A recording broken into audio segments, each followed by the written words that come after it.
تھے حضور کے صحابہ حضرت عمر کے گرد، دوست یار پرانے باتیں ہو رہی تھیں، تو حضرت عمر کہنے لگے دور خلافت چل رہا ہے جناب عمر کا، میں کہہ چکا ہوں کہ ہمیں ضرورت متقی پرہیزگار لوگوں کی ٹیم کی ہے، ان لوگوں کی ضرورت ہے جن کے دل میں درد ہو، جو تقوی والے ہوں، جو مخلوق خدا کے بارے میں گنجائش رکھتے ہوں۔ حضرت عمر کے گرد دوست آپ بیٹھے ہیں، تو حضرت عمر کہنے لگے چلو اپنی اپنی کوئی خواہش ہی بتاؤ۔ تو چونکہ حالات بڑے خراب تھے، قحط کا دور تھا، بعض جگہوں پہ غریبوں کو بڑی مشکل تھی، تو سب لوگوں نے صدقات اور خیرات کی ہی بات کی۔ ایک صاحب کہنے لگے میرا دل کرتا ہے کہ زمین غلے اور اناج سے بھر جائے ساری اور میں اللہ کی مخلوق میں بانٹ دوں۔ تو دوسرے نے کہا میرا دل کرتا ہے سونے چاندی سے زمین بھرے اور میں رب کی مخلوق پر تقسیم کر دوں۔ ایک تیسرے صحابی بھی فرمانے لگے میرا دل کرتا ہے سونے چاندی سے نہیں، ہیرے جواہرات سے یہ زمین بھرے اور میں اللہ کی مخلوق میں بانٹ دوں۔ سب اللہ کی مخلوق پر کرم کرنے کی، رحم کرنے کی، تقسیم کرنے کی بات کر رہے تھے۔ تو پھر بول کے کہنے لگے عمر آپ بھی تو بتائیں نا، آپ کی بھی تو کوئی خواہش ہوگی نا۔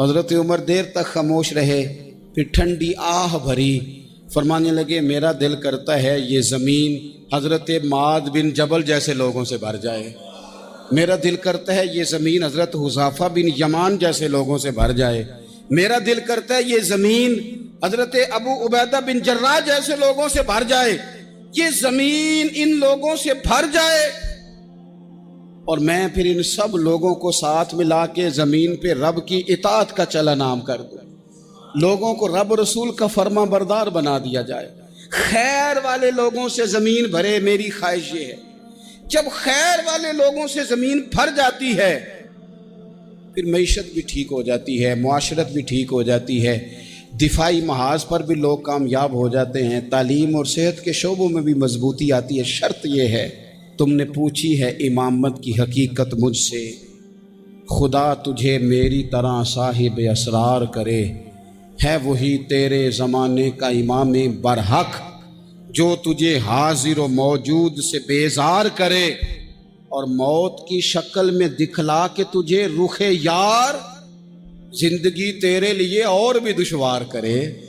وہ لوگ جو مضبوطی لائیں معاشرے میں، جن کا علم، بردباری، تقوی، یہ چیزیں مضبوطی، ہمارے ہاں کوئی منصوبہ بندی نہیں، جن بیچاروں کے کشکول کل پھیلے تھے ان کے آج بھی پھیلے ہیں۔ کسی بھی اشارے پر 2 منٹ کے لیے بریک لگتی ہے تو 4 بھکاری آپ کی گاڑی کا شیشہ بجاتے ہیں۔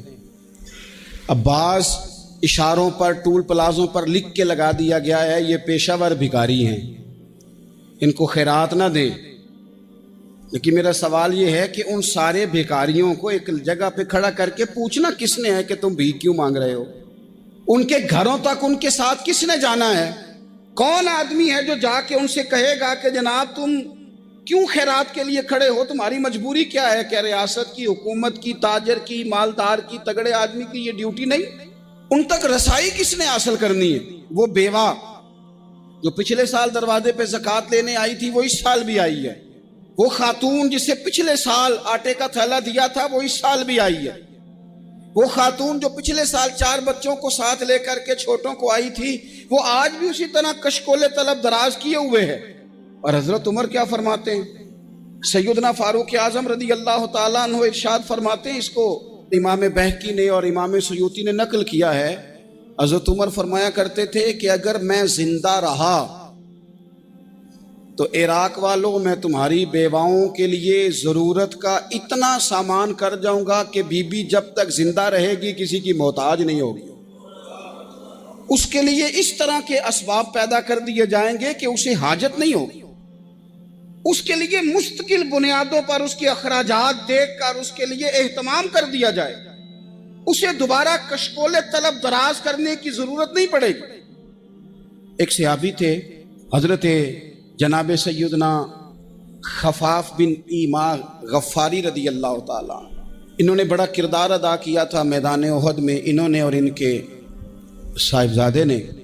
تو ان کی بیٹی ایک دن حضرت عمر کے پاس آئی، اب وہ بیٹی بیاہ کے جا چکی تھی، اس کی شادی ہو گئی تھی، حضرت خفاف بن ایمار رضی اللہ تعالیٰ عنہ کی صاحبزادی اپنے سسرال چلی گئی تھی، وہاں اس کا خامد انتقال کر گیا۔ وہ خاتون واپس آ گئی، وہ حضرت عمر سے ملی، بیوہ عورت۔ اس بیوہ خاتون نے آ کے، یہاں تو میرے بھائی وہ فوجی بیچارے جن کی بیویاں، جن کو ایک تقریب میں تو خوب ایوارڈ دینے کے لیے بلایا جاتا ہے، میں نے یتیمی کا وقت گزارا ہے، مجھے پتہ ہے کہ 2-4 مہینے لوگ آ کے کہتے ہیں کوئی حکم ہو جاتے 10 آجے، پھر جب 1 سال گزر جاتا ہے تو پھر لوگ کہتے ہیں 4 بھرا نے کام کیوں نہیں کر دے۔ تو ایسے تو نہیں نا کہ ابا ایسے ہی چلا گیا تھا، بڑا کچھ دے کے گیا ہے، کدھر ہے فلانی چیز۔ لوگوں کا نظریہ تھوڑے عرصے کے بعد اور ہو جاتا ہے۔ آپ نے بڑے بڑے شہداء کے گھروں میں ایوارڈ تو دیے، کیا کبھی آپ نے پلٹ کر دوبارہ غور کیا کہ ان کے بچے کہاں ہیں، ان کی بیوہ کس حال میں ہے، وہ زمانے کی تیز دھوپ اور تیز آندھی کا مقابلہ کیسے کر رہے ہیں؟ بغیر باپ کے جو انسان کو کھلے آسمان تلے وقت گزارنا پڑتا ہے وہ کتنا کو مشکل ہوتا ہے، وہ کس طرح ٹائم گزار رہے ہیں، یہ کبھی سوچا لوگوں نے؟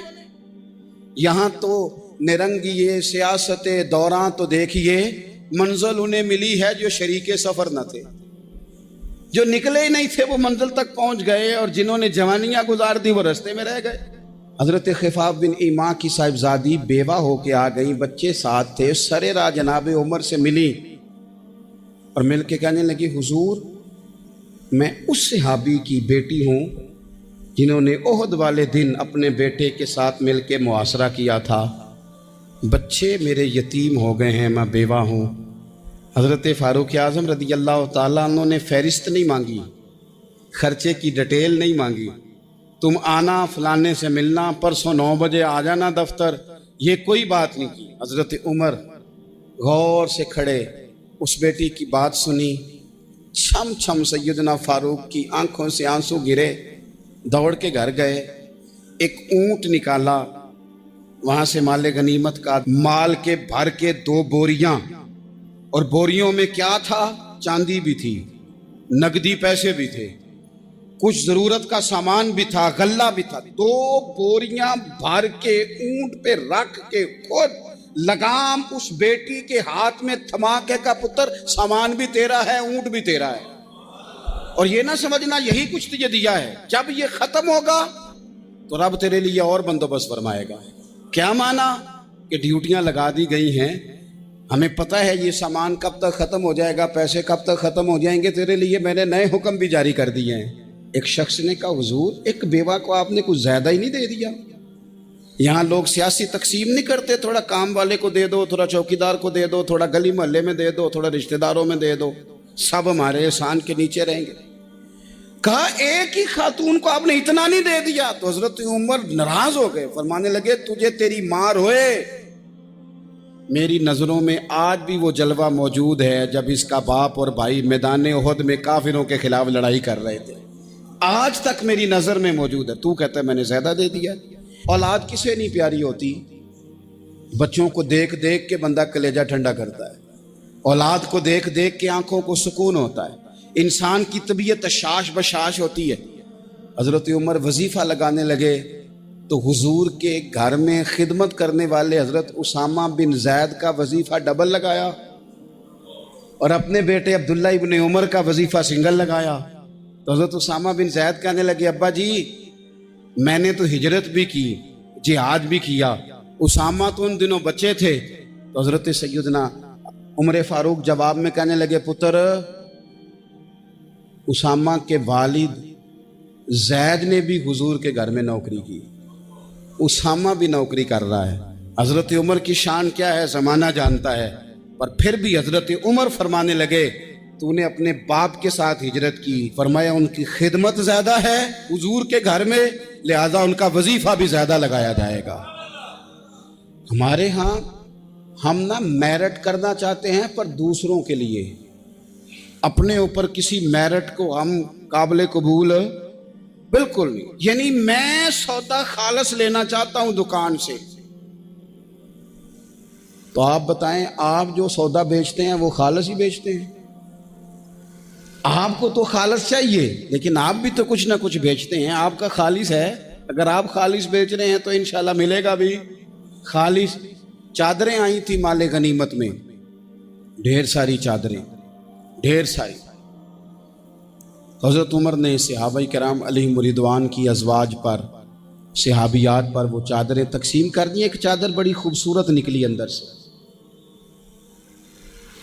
تو سب کہنے لگے حضور یہ نا خاتون اول کے لیے سوٹ کرے گی، آپ کی اہلیہ کے لیے سوٹ کرے گی، کبھی آپ گھر لے جائیں نا، یہ سب سے بہتر ہے۔ تو یہ حضرت عمر کی بالغ نظری ہے، وہ کیا بندہ ہوا جس کی ہر جگہ نظر ہی نہ ہو۔ حضرت سیدنا عمر فاروق رضی اللہ تعالیٰ عنہ کہا جناب یہ چادر بڑی حسین ہے، آپ کے گھر والوں پہ جچے گی۔ تو حضرت عمر فرمانے لگے نہیں، ایک صحابیہ ہیں حضرت ام سلیت رضی اللہ تعالیٰ عنہ، انہیں بلاؤ، یہ چادر انہیں دوں گا۔ حضور اس خاتون کو یہ چادر دینے کی وجہ بھی تو بیان کریں۔ تو حضرت عمر فرمانے لگے جب احد میں ڈھیر سارے لوگ زخمی ہو گئے تھے اور بھگدڑ مچ گئی تھی اور حالات خراب ہو گئے تھے، تو فرمایا میں نے اپنی آنکھوں سے دیکھا کہ اس ایمرجنسی کی حالت میں بھی جناب ام سلیت مشکیزہ پکڑ پکڑ کے زخمیوں کو پانی پلا رہی تھی۔ اس خاتون کی خدمات ہیں امت کے لیے، اس نے ڈیوٹی کی ہے صحابہ کے لیے، لہٰذا اس عورت کا زیادہ حق بنتا ہے کہ اس کو یہ اعزاز دیا جائے۔ میرٹ کی بنیاد پر تقسیم ہوگی، رشتہ داری کی بنیاد پر، تعلق کی بنیاد پر نہیں ہوگی۔ اس کا حق زیادہ بنتا ہے، اس کا درجہ زیادہ بنتا ہے، خدمات زیادہ ہیں، اس نے اپنی ڈیوٹی زیادہ اچھے طریقے سے سر انجام دی ہے۔ جب تک چیزیں آپ وسعت قلبی نہیں لاتے اپنی طبیعت میں، جب تک آپ گنجائش زیادہ پیدا نہیں کرتے، اتنی دیر تک حالات اس طرح کے نہیں ہوتے۔ پھر ایک اور مصیبت بن گئی ہے، وہ مصیبت ہے لیول کی۔ یہ کام میرے لیول کا نہیں۔ جب آپ اپنے لیول سے نیچے اتریں گے، پروٹوکول سے ذرا نیچے اتریں گے اور چھوٹی چھوٹی باتوں پر خود توجہ دیں گے، چھوٹی چھوٹی چیزوں پر۔ حضرت عمر جمعہ پڑھا رہے تھے، ایک صحابی دیر سے آئے۔ اب یہ نماز کا پوچھنا، جمعے کا پوچھنا، مطلب حکمران صاحب تو اوپر لیول کے ہیں، وہ تو پوچھیں گے کہ جناب میرے ساتھ تو آپ قومی سطح کا بندہ بٹھائیں، یہ والی باتیں۔ لیکن چھوٹے چھوٹے سوراخ پیدا ہوتے ہیں، پھر بند ٹوٹتے ہیں، حالات بگڑتے ہیں۔ قوموں کا اخلاق چھوٹی چھوٹی جگہوں پہ پہلے بگڑتا ہے، چھوٹی چھوٹی جگہوں پہ۔ بچہ پہلے چھوٹی چوریاں کرتا ہے، خدا معاف فرمائے اگر اسے روکا نہ جائے، پھر وہ بڑی جگہوں پہ جا کے حالات خراب کرتا ہے۔ حضرت عمر فاروق ایک صحابی دیر سے جمعہ پڑھنے آئے، تو حضرت عمر نے بعد میں بلا لیا، فرمایا تم اتنے سمجھدار آدمی ہو کہ اگر جمعے میں دیر سے آؤ گے تو باقی لوگوں کا کیا بنے گا؟ تو وہ صحابی آگے سے کہنے لگے مجھے پتا تھا آپ نے پوچھنا ہے، اور میں تو کہیں کام میں مصروف تھا، امیر المومنین میں تو دوڑا آیا ہوں، میں تو غسل بھی نہیں کر سکا، وضو کر کے مسجد میں آ گیا ہوں جمعہ پڑھنے۔ تو حضرت عمر فاروق ان کی بات سن کے خوش ہوئے، فرمانے لگے رب تیرا بھلا کرے، اس طرح کرنا، آئندہ جمعہ پڑھنے آنا تو غسل کر کے آنا، میرے نبی پاک نے غسل کرنے کا ارشاد فرمایا جمعے والے دن، غسل کر کے آنا۔ ان باتوں کا بھی یعنی حکومت کے قومی معاملات اور عالمی نقطہ نظر بھی ان کے ذہن میں ہے، اور یہاں تک جو باریک چیزیں یعنی حضرت عمر فاروق گزر رہے تھے تو کسی باغ کے کونے میں کھڑے ہو کے کچھ بچے چھوٹے چھوٹے بچے وہ کھجوریں اکٹھی کر رہے تھے، تو حضرت عمر نے کہا کس کے باغ میں لگے ہوئے ہو؟ سب بچے دوڑ گئے، تو حضرت سنان بن سلمہ فرماتے میں بھی چھوٹا تھا، میں کھڑا ہو گیا تو میں نے کہا حضور ہم نے توڑ کے نہیں کھجوریں کھائیں، گری ہوئی کھائی ہیں، اور آپ کو پتہ ہے جو رستے میں گر جائیں وہ اٹھانی ناجائز نہیں ہوتی، تو حضور یہ گری ہوئی کھجوریں کھائی ہیں۔ تو کہتے ہیں حضرت عمر فاروق بچے کی بات سن کے کہنے لگے رب تیرا بھلا کرے، تو نے صحیح بات کی طرف میری توجہ کرا دی ہے، اللہ تیرا بھلا کرے۔ اور پھر حضرت عمر رضی اللہ تعالیٰ عنہ اس چھوٹے سے بچے کے پاس کھڑے ہو گئے۔ کون؟ کس کے پاس؟ نہیں، خواب تو نہیں دیکھ رہے میں اور آپ، حکمران وقت 22 لاکھ مربع میل کا حکمران بچے کے پاس کھڑے ہو گئے، چھوٹے بچے کے پاس۔ دکان پہ غریب آدمی چڑھ آئے نا، دکاندار صاحب اللہ ماشاءاللہ ان کا مزاج خراب ہو جاتا ہے، وہ تیسری چیز کہنا وہ والی دکھاؤ تو کہتے لینیاں تے لے تو جا، اور اگر تگڑا بندہ آ جائے تو کہتے ہیں جناب آپ اس طرح کریں نشاندہی کر دے، میں انشاءاللہ خرید کے لا کے پیش کر دوں گا۔ مزاج بدل جاتا ہے، غریبوں کے پاس، چھوٹوں کے پاس، عام آدمی کے پاس آپ جائیں۔ ہمارے حکمرانوں کا غریب آدمی سے گیپ بہت زیادہ ہے، پیروں کا غریب آدمی سے گیپ بہت زیادہ ہے، بڑے علماء کا عام آدمی سے گیپ زیادہ ہے، تاجروں کا عام آدمی سے گیپ زیادہ ہے، شیشے کے بڑے بڑے محلات میں سوسائٹیوں میں بسنے والوں کا غریبوں سے گیپ زیادہ ہے۔ اس لیے امیر غریب کی تفریق بڑھ گئی ہے، حالات اور طرح کے ہو گئے، بعض غربا امیروں سے نفرت کرنے لگ گئے۔ ہماری شادی بیاہ تقریبات افطاریاں ان میں ہم اپنے لیول کے لوگ بلاتے ہیں جن سے ہمیں کاروباری ضروریات وابستہ ہوتی ہیں، ہم نے اس طرح کا ماحول بنایا۔ اس کا نقصان یہ ہوا ہے کہ معاشرے میں کئی قسم کی سوچیں پنپنے لگی ہیں، وسوسے غالب آنے لگے، بعضوں کا تنگ آمد بجنگ آمد۔ جب غریبوں کے بچے زیادہ تنگ آتے ہیں پھر ہتھیار اٹھاتے ہیں، پھر قلم چھوڑ دیتے ہیں۔ سوچنے کی ضرورت ہے ملک میں کہ برائی جنم لیتی کہاں سے ہے۔ یہاں تک اتر کے حضرت عمر فاروق ان لوگوں سے پیار کرتے۔ اب وہ بچے نے بات سنا دی حضرت سنان بن سلمہ نے، تو جناب عمر فاروق سے بچے نے فٹافٹ ایک اور فرمائش بھی کر دی۔ کہنے لگا حضور میں نے کھجوریں زیادہ جمع کر لی ہیں، وہ میرے دوست سارے بھاگ گئے ہیں آپ کو دیکھ کے، اب میں جب جاؤں گا نا تو کھجوریں میرے حصے کی ہیں، ہوں میں غریب بچہ، ماڑے گھر سے تعلق ہے، وہ میری کھجوریں چھین لیں گے۔ حضرت عمر کے ساتھ سپاہی بھی تھے، سارا کچھ بھی تھا۔ حضرت عمر نے بچے کا بازو پکڑا، فرمایا چل میں تجھے تیرے گھر چھوڑ کے آتا ہوں۔ حضرت عمر اس غریب کے دروازے پہ دستک دے کے کہا تیرا پتر تھا، پکڑ کے اس لیے لایا ہوں کوئی امیر زادہ اس غریب کے بچے کو تنگ نہ کر سکے، اللہ کوئی ایک بھیجنا۔ حضرت فاروق اعظم کا ماننے والا جو غریب کے بچے کا بازو تھامے اور اسے کہے کہ کوئی امیر زادہ اس پر ظلم نہیں کرے گا، کوئی اسے تھپڑ نہیں مارے گا، کوئی اس کے حصے کے نمبر نہیں لے گا، کوئی اس کی جگہ رشوت دے کے نوکری پہ نہیں بیٹھ جائے گا، کوئی اس کی جگہ پیسے دے کے آگے نہیں بڑھ جائے گا، کوئی آئے نا جو اشک شوئی کرے، جو آنسو پونچھے لوگوں کے۔ لیکن یہاں تو منزل انہیں ملی ہے جو شریک سفر نہ تھے۔ میرے عزیزو، اس نہج پر دین نے ہمیں اسباق پڑھائے، اس نہج پر۔ حضرت عمر چھوٹی چیزوں کا، مسجد نبوی شریف میں آپ نے دیکھا دو لوگ اونچی آواز میں بات کر رہے ہیں، تو حضرت عمر نے فرمایا انہیں بلا کے لاؤ۔ بلا کے لایا، فرمایا تمہیں پتہ نہیں یہ حضور کی مسجد ہے؟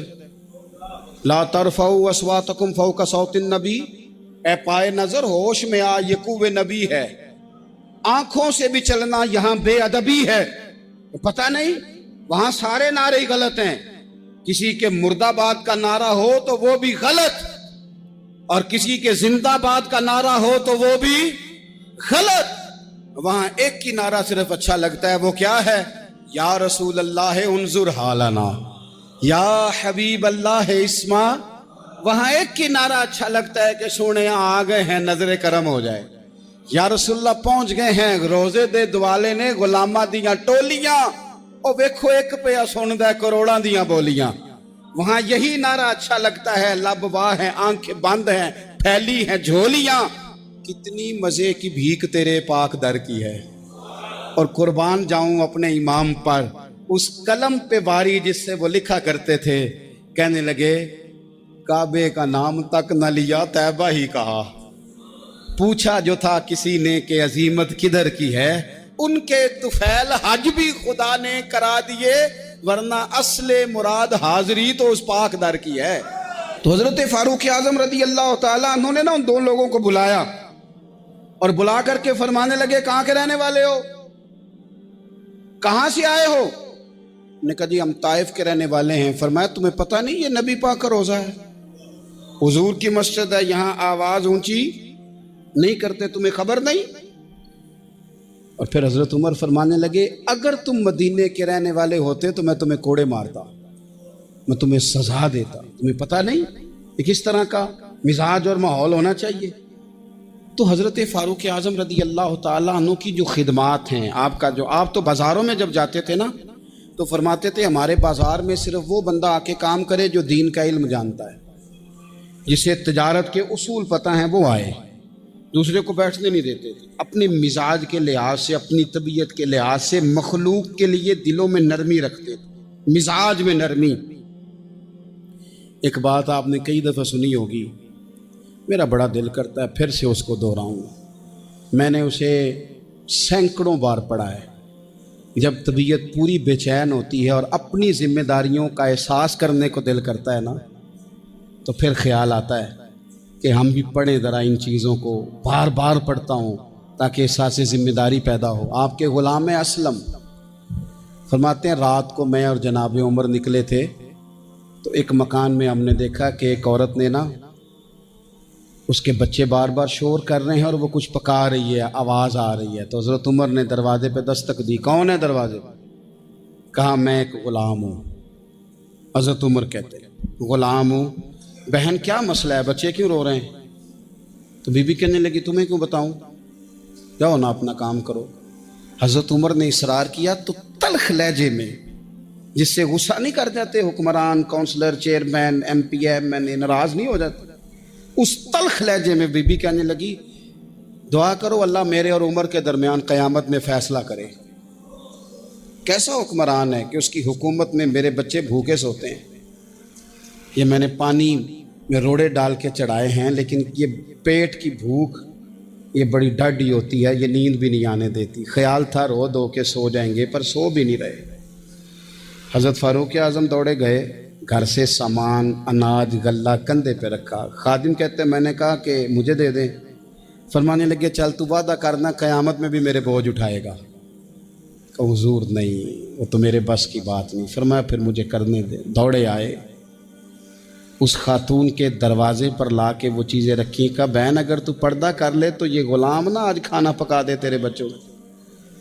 پھر وہ گھی چڑھا کے، چینی ڈال کے، کچھ سامان پکتا تھا وہ کھانا پکایا۔ غلام کہتے ہیں جب پھونکے مارتے تھے تو داڑھی سے دھواں نکلتا تھا، آگ جلاتے تھے دھواں نکلتا، پھر کھانا پکایا، پھر ان بچوں کو کھلایا۔ پھر حضرت عمر فاروق رضی اللہ تعالیٰ عنہ نا تھوڑے پیچھے بیٹھ گئے تو بچوں کے ساتھ اس طرح کی باتیں کرنے لگے کہ وہ ہنس پڑے۔ جناب اسلم کہتے ہیں بچے اس بیوہ کے ہنستے تھے، بچے ہنستے تھے اور عمر روتے تھے۔ جب وہ ہنستے تھے تو فاروق روتے تھے۔ پھر وہ بچے آہستہ آہستہ لیٹنے لگے، اور جب وہ سونے کی طرف بڑھنے لگے تو حضرت عمر کہنے لگے بہن میں جاؤں؟ کہنے لگی رب تیرا بھلا کرے، میرا کلیجہ پھٹ جاتا اگر میرے بچوں کو آج شام بھی روٹی نہ ملتی۔ تو سیدنا فاروق اعظم رضی اللہ تعالیٰ عنہ کہنے لگے پھر تو میرے لیے دعا کرے گی؟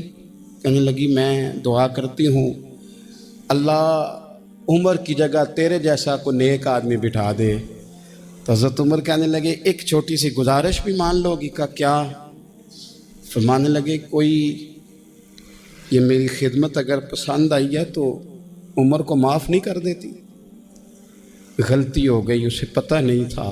اپنے منہ سے کہنے لگے سیاںا بھی نہیں، باشعور بھی نہیں، اسے چاہیے تھا خلافت کی ذمہ داریاں نہ لیتا۔ لیکن حضرت صدیق نے کہا تو وہ مان گیا، لیکن بہن میں اسے جانتا ہوں، بزدل بڑا ہے، کمزور بڑا ہے، ضعیف بڑا ہے، اگر تو قیامت میں اس کی شکایت لگائے گی تو بڑا کمزور پڑ جائے گا، اس کے لیے مشکل ہو جائے گا۔ تو کہنے لگی اچھا اگر تو اتنی سفارش کرتا ہے تو جا، میں نے عمر کو معاف کیا۔ حضرت فاروق اعظم نے چہرے سے کپڑا ہٹایا تو بی بی کہنے لگی اوہو آپ عمر ہیں؟ آپ فرمانے لگے میں جو بھی ہوں تو وعدہ کر چکی ہے کہ تو نے عمر کو معاف کیا۔ پھر باہر نکلے اور اپنے خادم جناب اسلم سے کہنے لگے 2 بندے اور بلا اور انہیں گواہ بنا کہ میں نے اس غریب کے روتے بچے ہنسائے ہیں، تو جا کے ان کو بتا میں نے وہ ہنسائے ہیں، اس کے بھوکے بچوں کو میں نے روٹی کھلائی ہے، اور تو گواہ ہو جا کہ اس بی بی نے خود کہا ہے بغیر جبر کے، میری گزارش پہ کہا ہے کہ میں نے عمر کو معاف۔ کیوں نہ ہم بھی اپنی ذمہ داریوں کا احساس کر لیں، کیوں نہ ہم بھی جہاں جہاں ہماری ڈیوٹی ہے ہم بھی وہاں غور کر لیں، کہیں ایسا تو نہیں کہ ہم بھی کمزور پڑ گئے ہیں، ذمہ داری تو لے لی ہے پر اب ہم ادا نہیں کر پا رہے۔ حضرت عمر فاروق رضی اللہ تعالیٰ عنہ نا باہر والوں کا بھی بڑا سخت حساب کرتے تھے۔ بڑا ایک گورنر صاحب نے لباس بڑا شاندار پہننا شروع کر دیا تھا تو حضرت عمر نے اتروا کے نا تو انہیں ٹاٹ کا لباس پہنا کے تو اونٹ چرانے کی ڈیوٹی دے دی تھی. اتنا سخت احتساب کرتے. کسائی کی دکان پر بھی 1-2 گھنٹے کھڑے ہوتے تھے. جو آدمی مسلسل 2 دن گوشت خریدتا تھا نا, فرماتے تھے اس کا ٹیکس بڑھا دو, لوگوں کو دال نہیں مل رہی اور یہ روز گوشت کھاتا ہے. حضرت فاروق اعظم, اس کو جزیہ کہا جاتا تھا, یا کچھ اور معاملات ہوتے تو بڑھا دیتے تھے. مسلسل جو 2 دن آدمی گوشت کھاتا تھا, فرماتے تھے مدینے میں غربت ہے, اگر یہ والا نظام تم کرو گے تو غریب لوگ کس کی طرف دیکھیں گے. لیکن اس سے زیادہ بڑھ کر جو ان کی زندگی کا معیار اور سٹیٹس تھا وہ یہ تھا کہ اپنے گھر کا خاص خیال رکھتے, خاص توجہ کرتے. ملک شام سے اور ایران سے کچھ لوگ آپ کی خدمت میں آئے تو وہاں سے کچھ کنیزیں بھی آئیں. ان کے بادشاہ پیغام لے کے, شاہ ایران کی کنیز کو ملکہ نے کہا کہ نا حضرت عمر کی زوجہ کو دیکھ کے آنا ذرا کس طرح کی. ہمارے ملک میں کیا کہتے ہیں, خاتون اول جی, خاتون, باقی سارے دووں میں خاتون اول. ذرا خاتون اول کو دیکھ کے آنا. تو وہ جب آئی نا گھر میں ملنے تو کہا کہ مجھے میری ملکہ نے کہا تھا کہ عمر کی زوجہ سے, اہلیہ سے ملاقات کر کے آنا. تو حضرت عمر کی اہلیہ نے نا ایک جوڑا کپڑوں کا دے دیا ملکہ کے لیے اور ایک خوشبو کی شیشی دے دی. اب جب وہ تحفے وہاں گئے تو اس ملکہ نے نا کچھ سونے کا سامان بھیجا, کچھ زیورات بھیجے, کچھ تحائف بھیجے. جب حضرت عمر کے گھر آئے نا, وہ خادم لے کے آیا, اس نے کہا جی آپ کی اہلیہ نے تحفے بھیجے تھے. تو جواب میں شاہ ایران کی بیوی نے, یہاں جس ملک کا وہ سفیر تھا, انہوں نے بھی یہ بھیجے ہیں. تو حضرت عمر فاروق نا وہ تحفے لے کے گھر گئے تو جا کے کہنے لگے اپنی اہلیہ سے, یہ تو کب سے تحفے تحائف بھیجنے لگ گئی ہے, یہ کب سے نظام شروع ہو گیا؟ تو کہ حضور تحفہ دینا لینا تو ٹھیک ہے, سنت ہے, محبت بڑھتی ہے, تو یہ کوئی قباحت نہیں, اور میں نے اپنی ذاتی استعمال کے لیے جو چیزیں رکھی تھی وہ میں نے دی ہیں. تو حضرت عمر فاروق رضی اللہ تعالیٰ عنہ فرمانے لگے ہم نے کسی ملک کے ساتھ اور اس کے بادشاہ کے ساتھ ذاتی تعلق نہیں بنانا, تعلق جو بھی بنے گا رسول اللہ کے دین کی برکت سے بنے گا. ذاتی رشتے نہیں ہم نے قائم کرنے. ذاتی آپ کے ملک کی جو ایئر لائن جس کا ہر سال خسارے کا ڈنڈورا پیٹا جاتا ہے نا, وہ ہمارے بادشاہ صاحب اور صدر صاحب اگر غیر ملکیوں کو گھوڑا کبھی بھیجنا ہو نا, گھوڑا, تو پورا ایک جہاز گھوڑا لے کے تحفے میں جاتا ہے, پورا جہاز. غریب قوم کا یہ سرمایہ, اور قوم بڑی بادشاہ ہے, لائنوں میں لا کے ووٹ دیتی ہے. 2 کام ہمیشہ لائن میں لا کے کرنے, ایک بل لائن میں لا کے جمع کرانا ہے اور ایک ووٹ لائن میں لا کے, تاکہ پھر پورے 5 سال لائن میں ہی لگے رہیں. مرضی سے آپ ووٹ دینا, پر جو بات درست ہے اس کو سنو. حضرت عمر فاروق رضی اللہ تعالیٰ عنہ نے اپنی اہلیہ سے پوچھا کتنے کا تھا وہ تیرا جوڑا اور خوشبو کی شیشی؟ انہوں نے کہا 3 دینار کی. فرمایا یہ 3 دینار تیرے, اور باقی جو تحفے آئے ہیں وہ تو خود کہہ, چونکہ اس نے تیرے نام بھیجے ہیں, تو کہہ کہ میں مال غنیمت میں دیتی ہوں, تو کہہ میں مسلمانوں کو کہہ. تو زوجہ ہنس پڑی, کہنے لگی میں نام بھی کہوں تو مجھے کہنا تو پڑے گا ہی, کہنا تو میں نے ہے ہی, کیونکہ سامنے عمر فاروق ہیں, لہذا فرمایا کہہ دیتی ہوں میں نے دیا خزانے کو. حضرت عمر نے جمع کرا لیا. میں یہ کیا بات ہے, میرے گھر والے جو مرضی کریں, ان کا معیار زندگی جس طرح کا مرضی ہو. اور حضرت عمر ایک جملہ کہا کرتے تھے, اللہ کرے کہ یہ باتیں اس دور حاضر میں ہماری سمجھ میں آئیں. حضرت عمر فاروق رضی اللہ تعالیٰ عنہ اپنے بچوں کو فرمایا کرتے تھے کہ بہت آدمی کو بھوک لگی ہو نا, اور پھر اس کی پسند کا کھانا پکا ہو, تو اتنے شوق سے وہ اس کھانے کو دیکھتا ہے نا, فرمایا اس طرح پوری قوم اپنے بادشاہوں کے خاندان کو دیکھتی ہے, اس تیزی کے ساتھ دیکھتے ہیں کہ ان کے گھر میں کیا ہو رہا ہے, ان کا معیار زندگی کیا ہے, ان کا سٹیٹس کیا ہے. سیدنا فاروق اعظم رضی اللہ تعالیٰ عنہ نے اپنے گھر کے اندر اپنے بچوں, آپ کے بچے دونوں کاروبار کے لیے مصر گئے,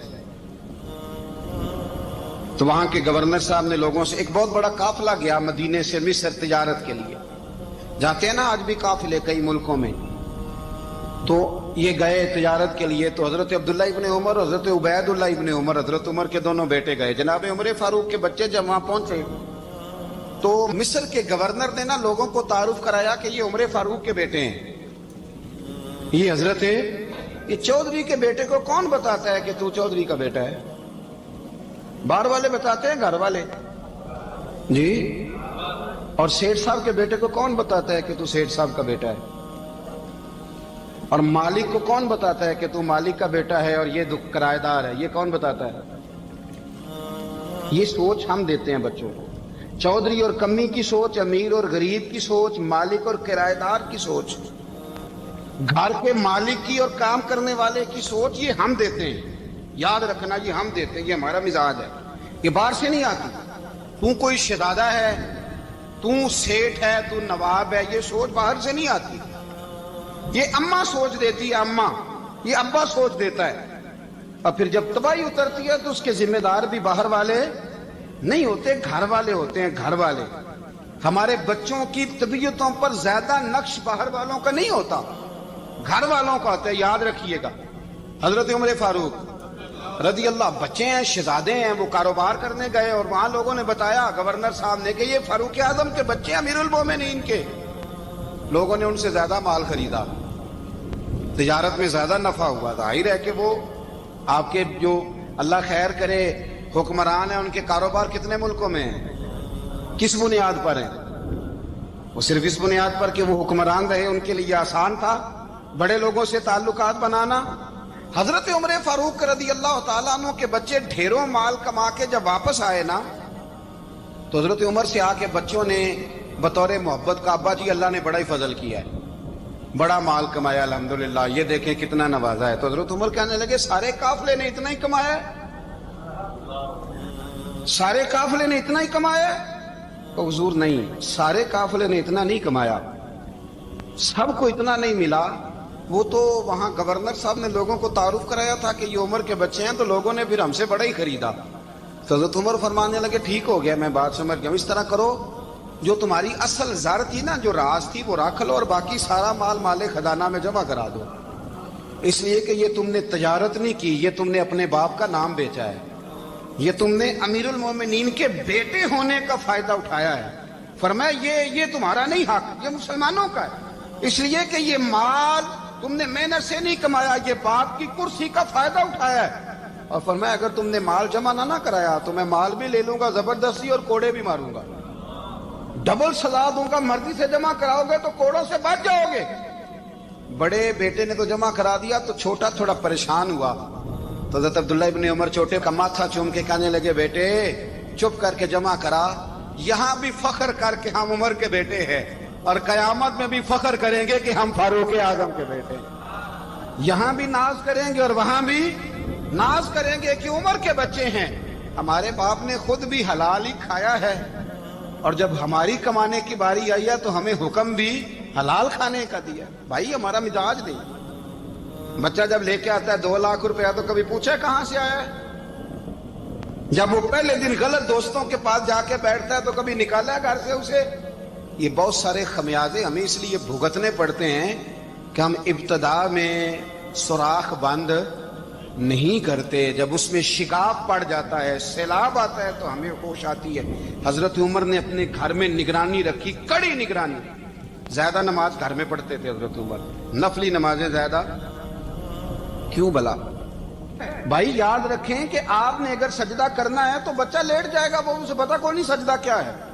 لیکن جب گھر میں کبھی قرآن ابا جی کھول لیں نا، جب ابا جی کا موڈ بن جائے نا لیکچر دینے کا، وہ گھر میں شروع ہو جاتے ہیں، کہتے ہیں آپ لوگ نماز نہیں پڑھتے اس لیے میرے کاروبار میں برکت کوئی نہیں. تم سویرے قرآن پاک نہیں کھولتے تو میں تباہ ہو گیا. تو میاں آپ نے کب گھر میں قرآن پاک کھولا تھا؟ آپ نے کب نماز پڑھی؟ آپ نے کب گھر کے اندر اللہ رسول کا ذکر کیا تھا؟ آپ نے کب حدیث چھیڑی؟ آپ نے بھی تو گھر کے اندر جب بھی آپ آئے ہیں تو آپ نے وہی کچھ کیا جو دنیا دار کرتے ہیں. آپ بھی تو اپنا موبائل لے کے الگ کونے میں بیٹھ گئے. آپ نے بھی تو کہا ہے کہ اب تمہارے چینل ختم، اب میری مرضی والا چلے گا. تو جو آپ نے کیا ہے بچے بھی وہی کام کریں گے. آپ نے بھی گپ شپ لگائی ہے تو وہ بھی لگا رہے ہیں. یہ سمجھ لیں جو کام آپ کریں گے آپ اپنے بچوں کی سیرت میں اس کا جلوہ دیکھ لیں گے.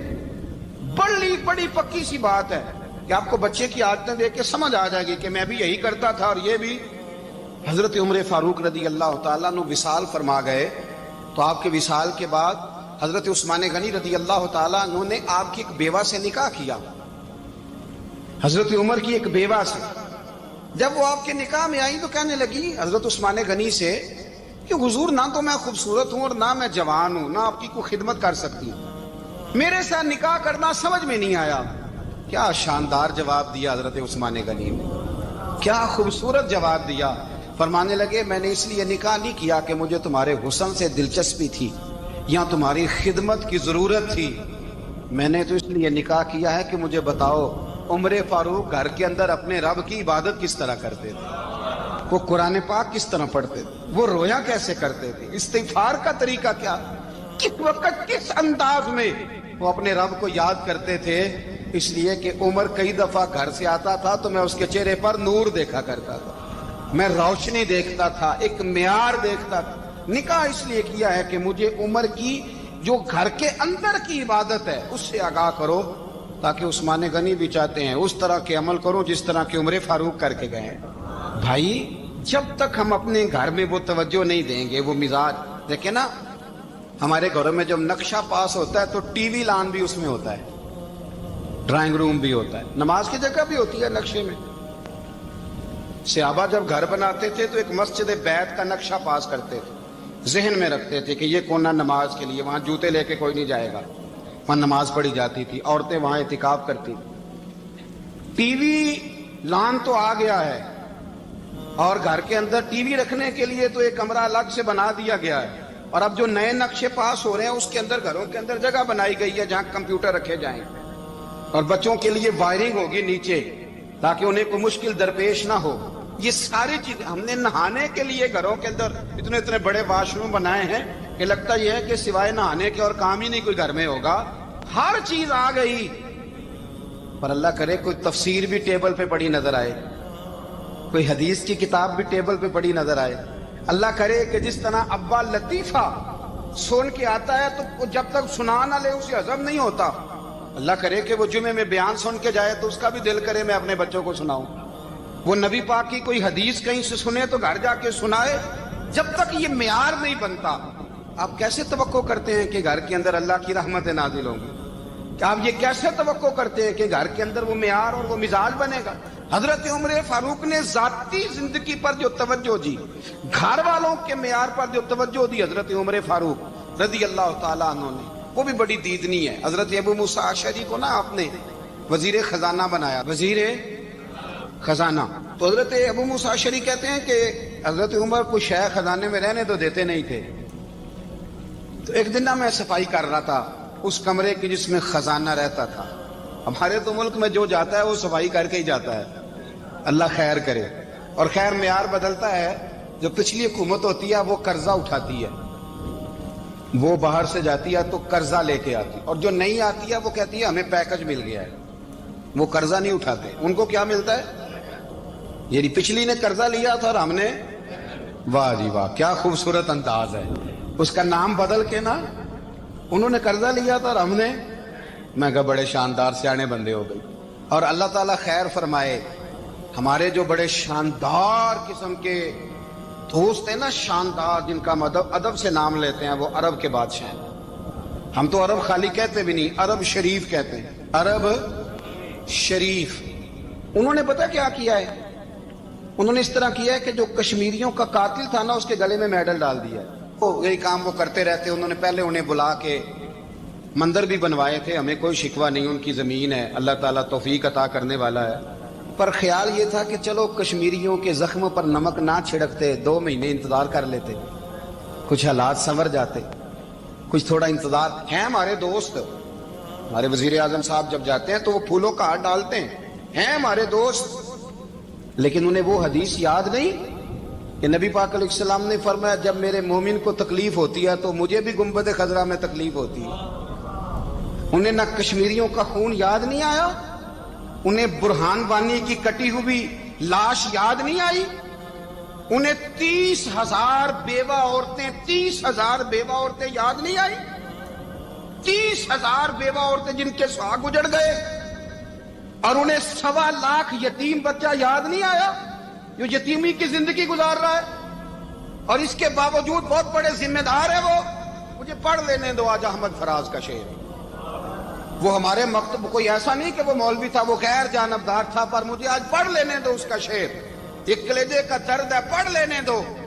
اس نے کہا تھا کہ پڑھتا ہوں تو کہتی ہے یہ خالق کی کتاب ہے مثل یہودی یہ سعودی بھی عذاب، اس قوم کے بارے میں کیا لکھوں فراز، کعبے کی کمائی سے جو پیتے ہیں شراب، کعبے کی کمائی سے جو پیتے ہیں شراب، اس قوم کے بارے میں کیا لکھوں فراز، کہ کعبے کی کمائی سے جو پیتے ہیں شراب۔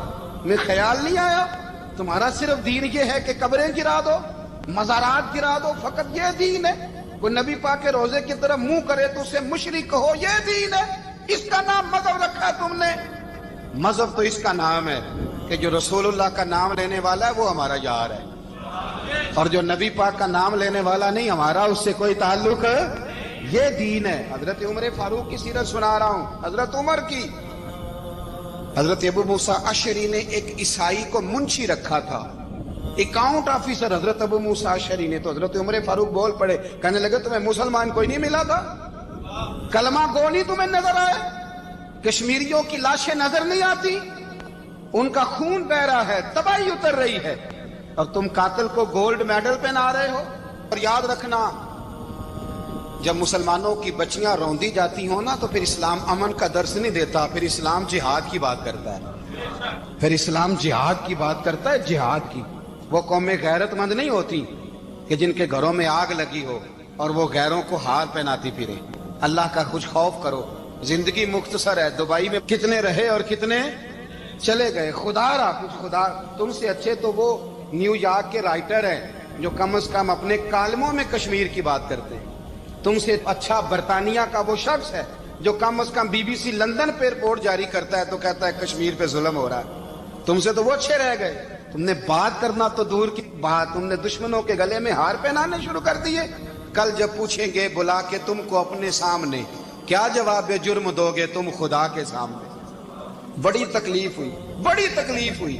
وہ نا منصور حلاج کو پھانسی دی جا رہی تھی تو حضرت جنید بغدادی بھی آ کے دیکھنے لگے، تو منصور حلاج کہنے لگے بابا سارا زمانہ دیکھے پر تو نہ دیکھ، سارا زمانہ تماشا دیکھے انہیں تو پتا کوئی نہیں نا، تو نہ دیکھ۔ عرب شریف والو، ٹرمپ اسے انعام دیتا تو تکلیف کوئی نہیں تھی، ملکہ وکٹوریا اسے انعام دیتی تو تکلیف کوئی نہیں تھی، پر تم تو نہ ایسا کرتے، تم تو اپنے تھے، تم تو کلمہ گو تھے، تم تو یہ ظلم نہ کرتے، تم تو یہ حرکت نہ کرتے، میں کہتا ہوں ٹھہر ہی جاتے، جانا نہیں دنیا سے، اللہ کے حضور حاضر نہیں ہونا۔ جب رسول اللہ قبر میں آئیں گے تو کیا جواب دو گے؟ خدا را، حضور نے فرمایا تھا گناہ روک نہیں سکتے تو دل میں ہی برا جان لو، ذالک اضعف الایمان، یہ کمزور ایمان ہے، کم از کم اتنی حد تک تو آ جاؤ، دشمن سے گلے تو نہ ملو۔ خدا را سمجھیں، ہمارا پہلا تعارف یہ ہے کہ ہم رسول اللہ کے غلام ہیں۔